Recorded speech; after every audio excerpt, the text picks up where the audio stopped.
It was 3 days before Christmas, midwinter. Snow crept in under the door, close to where she was sleeping.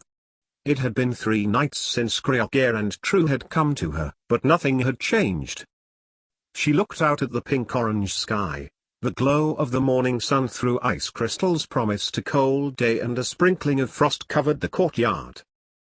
Osrith shivered as she watched a warrior break the ice on the water trough, dashing his head through it for a wash, and shivered more when the door was opened by 2 guards, for her ripped dress and the cloak were damp from the winter air.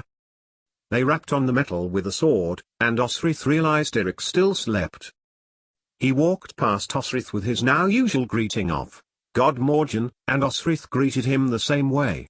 He had given no indication that he had heard anything the night Gregor had arrived, which was a relief, for though they were companionable, Osrith could not trust that he would not betray her. Indeed, hadn't the very thing she had sworn she would never do Sue had offered to do?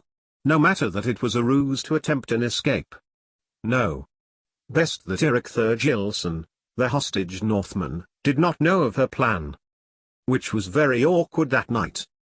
Osrith had been studying the key by which the cell was locked. Both guards used similar keys, with little variation in the bit. This suggested to Osrith that the lock was simple to turn. So, rather than sit and freeze when Eric went to sleep, she paced around the cell to keep warm before a thought dawned on her. She had been just about to slide the jeweled piece from the Northman's head when he caught her by both wrists and roaring into her face. Osrith jumped, then whimpered at the sound. When he had established she was not murdering him and was, in fact, about to attempt to use the pearled clasp to make a break from the cell, his anger turned to encouragement and, moving him his chains, brought it out for her. It was in vain, however, and she sat by the door, shivering, until Eric persuaded her to move a little closer, out of the draft. Maybe this would work, or a dash when she was eventually liberated. When he went to go the next morning, for his hour's walk, he fixed the jewel into Osrith's own hair. "Keep trying," he whispered, as he passed. And she did, but with no joy. There seemed to be another part of the mechanism she could not get to. After Eric returned, and told her about the July customs, and the little elves called Nis who helped at this time of year, they both watched greenery being brought into the monastery. Half did not come that afternoon, and the day grew worse when it seemed she was being taken away by 2 guards.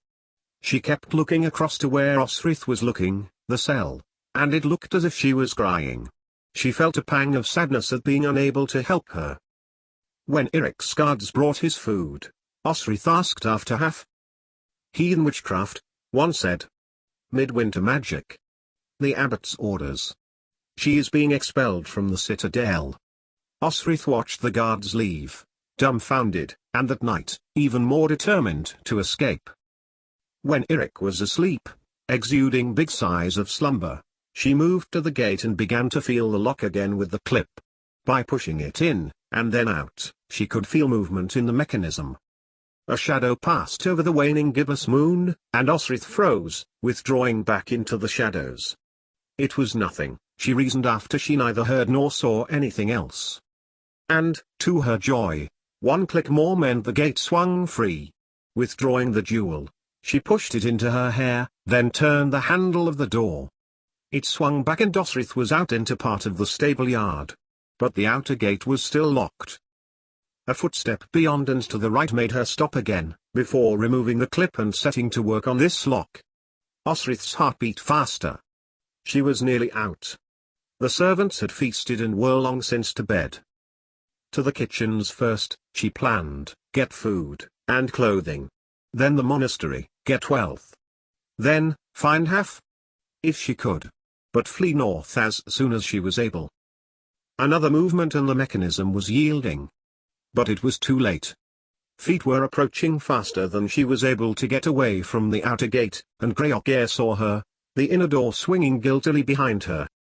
He got open the gate, a grim set to his jaw, catching Osrith as she stumbled back into the straw. Pulling her up by her hair, Osrith screamed as Gregor set about hitting her, about the body and the face. "What about Guthred?" she managed. "Guthred will acknowledge you as a wife," Gregor growled, but offers no elegance to anyone. He hit her head again and Osrith felt a dampness running down her cheek. You kill my brother Colleen. You destroy my chances of becoming king of Alba alone. Osrith screamed as Greogair wrapped chains that he had with him around Osrith's wrists, pulling them so they were fixed to the wall of the cell. You are going to die, slowly. This time, Greogair's hands were not careful. They pulled at what remained of Osrith's dress that Guthred had given to her until she was naked. Are you cold? Let me see. He put his hands to her breasts. Yes, indeed. Osrith squirmed as Greogair smoothed his palms down her sides and around her buttocks. You have a nice body, he murmured. I don't care. She didn't care if men thought that or not. If she could become a man, she would. You should not have killed my brother. He rounded the small of her back with his hands. Osrith winced where her injury from Eric had been. She tried to pull away, but this tightened the chains round her wrists and an ache began in her shoulders. You were assaulting the monastery. You were plotting against Domhnall. Greogair finished the sentence for her. Suddenly, Greogair pulled his hands away. Then Osrith felt cold metal by her throat. You will be dead by morning, girl, Greogair snarled by her ear. He pressed the point of the knife into her neck. And I will have enjoy it. He carved a line down her neck to her armpit, under her breast and swept it onto her stomach. Osrith felt the dampness of blood trickle down her ribs. Leave her. A voice, Eric's voice, came from the back of the cell in English. What did she do to you, Scotsman? She disobeyed her lord, Greogair replied, also in English, then breathed onto Osrith's neck as he sheathed the knife, hands over her body. Eric must be able to see her shame in the moonlight, Osrith thought. Step aside, Scotsman. Greogair paused in his massaging of Osrith's thighs. Oh, a protector. He mocked, stepping away. You. He demanded. Hump her. I will not. I will bring guards and you will hump her so I may watch. No, I will not. This time, incensed, Greogair crunched over the straw. You will put her on her back and push you cock into her hole damned hard because she deserves it. But Eric was not raising his voice. I will not. And, Osrith knew, Greogair knew Eric would only fight the guards if he unchained the Northman, or himself. Instead, he took hold of the surplus chain with which her hands were bound, and began to whip her back and buttocks with it. Your punishment, Greogair said, as he used his might to thrash Osrith. Determined not to cry out lasted seconds, for this was agony as her thighs, chest and head slammed against the cold, stone cell wall. Stop her tongue her. She is a warrior. Eric's own chains rattled as he strained at them. A warrior? Called back Greogair. A warrior, eh? He gnarled in Osrith's ear. If the Norseman will not, then it is left to me to remind you that you are a woman. He brought the chain around her neck. She felt dizzy and the chafing of the metal around her wrists and ankles felt distant, as if happening to someone else. Like, on the beach. The sun was dying. Leave her. You have no honor. When I've ridden year till you haven't even the breath to cry out, girl, when your cunt can't take any more, he growled, and with his hands he drove her bottom apart. Another man will take his turn, then another. And the biggest will be the last until every man in Caeligwyd is satisfied. He pulled her back so that the rest of the old dress slipped down her legs. She was on display, Osrith knew, as Greogair reached round to her breasts, working her nipples in turn between fingers and thumb. This had the effect of carrying her quickly beyond any pleasure this might have incited, causing them to be rubbed raw and tender as he used all his force to both compress and twist them, before pulling them away from her body. As he tortured her nipples, Greogair hit her legs apart further with his knees, ignoring Eric's voice protesting that he should leave her alone. I am about to ruin you, bitch. Then suddenly, Greogair let go. Osrith panted as abuse throbbed across her chest. Let him have finished, Osrith prayed silently. But he hadn't. Legs pulled open, hand flat between them. Greogair's fingers, rough and careless, pushed hard across her lumps between her folds, trapping the front bump, rotating it round, before stopping to hit her with his other hand when she cried out, before pressing down and squeezing it as hard as he could while slapping a hand over her mouth to stop her screaming. Some of Griogier's other fingers found her hole and pushed his fingers inwards as far as they would go. 1, then 2. 3 were painful, 4, agonizing. "You are still very tight, Constantine's whore," he whispered, grasping her hair as he fingered her. He increased speed, laughing as her body jerked to his violation, enjoying that he was hurting her. So, Osrith bit his hand covering her mouth. Griogier jumped away, yelling in pain before slapping her head hard. "You still think you are a man?" Griogier's hot breath returned to her ear as he began to push his fingers inside Osrith once more. She started in pain when he got as deep as he could. "I can go no further, you slack-cunted, well-used whore of the Gales." He banged his fingers as he pushed inside her, reaching her limit again before withdrawing them and reaching round to her sore nipples, returning to his tortuous treatment of them. Just when Osrith thought she could take no more, Griogier slid a hand to her front bump, catching it wetly between his fingers and moving it round in circles. Osrith hated herself as her body responded to its stimulation. He rubbed the wet around the contents of her lips, wiping the excess onto her stomach. He slapped her hard round the head. Osrith held in a whimper. "You will cry out." "I will not." Griogier stood back. Then, the moonlight reflected on the leather strap used to fasten open the cell door. Griogier had untied it. "Cry, damn you!" He curad, bringing the leather down onto her back and legs and buttocks, then turned her body round, her wrists scraped in the metal. This time Osrith did cry out as the leather caught her chest and ribs, taking off a line of skin, then another, flaying another across her stomach, breast and neck. He paused as she gulped for air. "Ah!" Griogier exclaimed, pleased, as he caught his breath from the exertion of flogging her. "She is your king's wife." Eric called from the back of the cell again, and again. Griogier ignored him as he pushed his groin against Osrith's leg. "Do you wish to see me plough a deep rut into her, Northman? Do you want to watch?" "Let her go!" Eric shouted, chains clinking. "So, the Northman speaks for you?" He snarled, then turned his head. "She is nothing. You like what you hear? Do you have your cock out, pleasuring yourself?" "I have my eyes closed," called over Eric to Osrith, in Danish. "He has his eyes closed." Osrith translated, defiantly. Then near Osrith's ear, Griogier's voice came again. "I am going to use you sore, girl, as will all the warriors here, when I leave the gates open, and you wide open for them to ride you." He kneed her legs wider, pulling her hips back, and Osrith heard the friction rubbing of the man wanking himself to hardness, his pre-cum slapping around juicily in his hand. Osrith braced herself. "Let him be small," she prayed, though the lump he was now rubbing wetly up and down her thigh told her otherwise.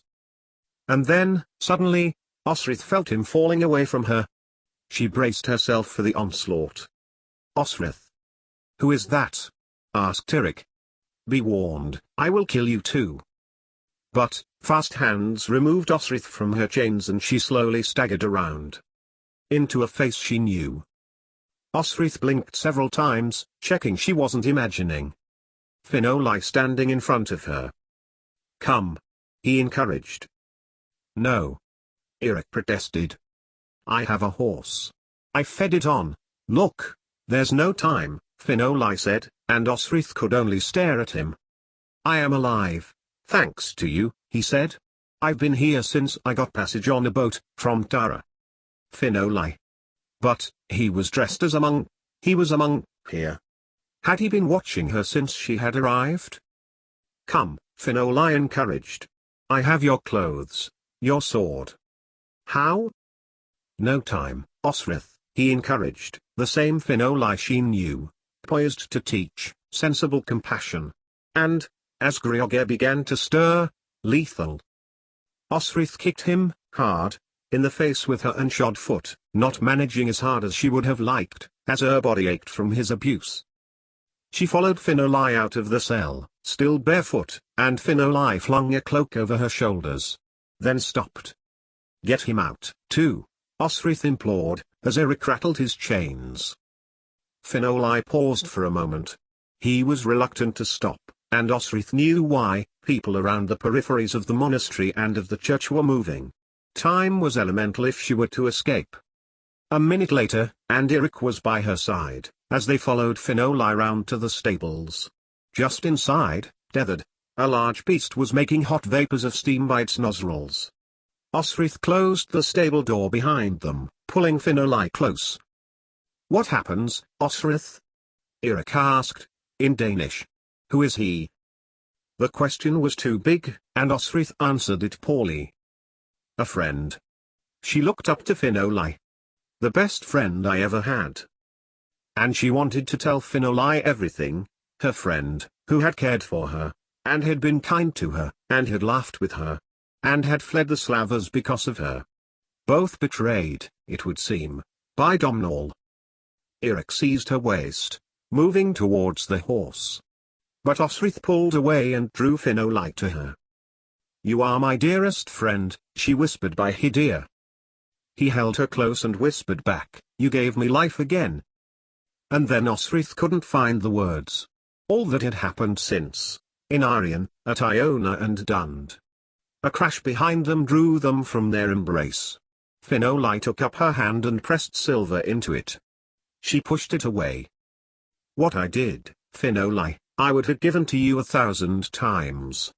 But Finoli pressed it still further. "Grioghair will not need it for some time. Or, perhaps ever." Osrith pushed it behind her cloak. Outside, footsteps, fast and frantic on the stone courtyard, told all three of them that their liberation had been discovered. Eric leapt onto the horse and Finoli helped Osrith up in front of him, passing up her clothes, clean and bundled neatly, and buée, which she held to her body. "You need to go, now. Do you have a blade?" Eric shook his head. A shout outside and Osrith's heart began to quicken. Finoli passed him one. "Struggle," he told Osrith. "Pretend you go against your will," Finoli instructed. "There is fire," Eric said, looking beyond the stable. "I set it. It's a cold night, don't you think? The guards at the northern gate have just discovered it open but can't close it as they are needed to help douse the flames." He smiled his cheeky, amiable smile at Osrith. "I am content here," he added, walking alongside the horse as Eric rode it from the stable. "I am safe, and I will not be discovered." "Half," Osrith said, suddenly. "She is safe, and back in the kitchen with her father. I invented a story that exonerated her." He smiled as the horse quickened. "I am content," G reassured her, as Eric drew the knife to her throat. But Osrith's mind was in turmoil. Finoli, her friend, was not dead. He was alive. Alive. And she called over her shoulder as Eric cantered across the courtyard, "Come with us." But, in the noise and chaos, as Eric kicked a guard with one foot and, with the knife for Osrith's throat, stabbed another in the face.